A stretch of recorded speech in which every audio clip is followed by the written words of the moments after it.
সম্মানিত মাছ চাষী বন্ধুগণ ও খামারি ভাইয়েরা, আসসালামু আলাইকুম। দেশ ও প্রবাস থেকে যে যেখান থেকে বসে দেখতেছেন সকলকে অনেক অনেক প্রীতি ও শুভেচ্ছা। তো মাছ চাষী ও খামারি ভাইয়েরা, প্রতিনিয়ত আপনারা জানেন যে বাণিজ্যিকভাবে যে মাছগুলি চাষ হয়ে থাকে তার মধ্যে অন্যতম হলো মনোসেক্স তেলাপিয়া মাছ।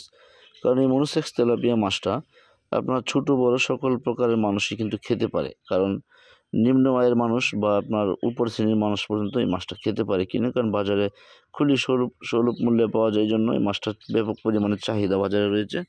এই জন্য যারা শীতকালে মনোসেক্স তেলাপিয়া মাছ চাষ করার উদ্যোগ নিয়েছেন বা চাষ করবেন বলে ভাবতেছেন, তাদের জন্য আজকের এই ভিডিও। আশা করি পুরো ভিডিওটুকু দেখবেন, কেটে কেটে দেখবেন না, তাহলে ইনশাল্লাহ আপনার জন্য সহজ হবে। দেখেন, শীতকালে অনেকেই মাছ চাষ করতে চান মনোসেক্স তেলাপিয়া মাছ, কিন্তু এখনও কিন্তু আমাদের কাছে আপনারা শীতকালে মনোসেক্স তেলাপিয়া মাছের পোনা পেয়ে যাবেন খুবই সুলভ মূল্যে। তো ইনশাল্লাহ মনোসেক্স তেলাপিয়া মাছ যদি আপনি চাষে দিতে চান, তো সেই ক্ষেত্রে আপনাকে 3টা দিক লক্ষ্য রাখতে হবে। অর্থাৎ আপনার পুকুর প্রস্তুতি এবং কি পোনা নির্বাচন এবং কি খাবার দেওয়ার সঠিক টাইম নির্বাচন করতে হবে।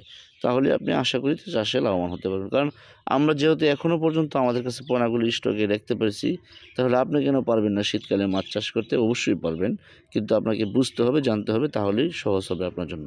তো আশা করি এত কথা না বলে চলে যাই মূল আলোচনায়। যে আপনারা শীতকালে দেখেন, যদি ছোটো পোনা কিনেন তো সেই ক্ষেত্রে আপনাকে নার্সিং করতে হবে।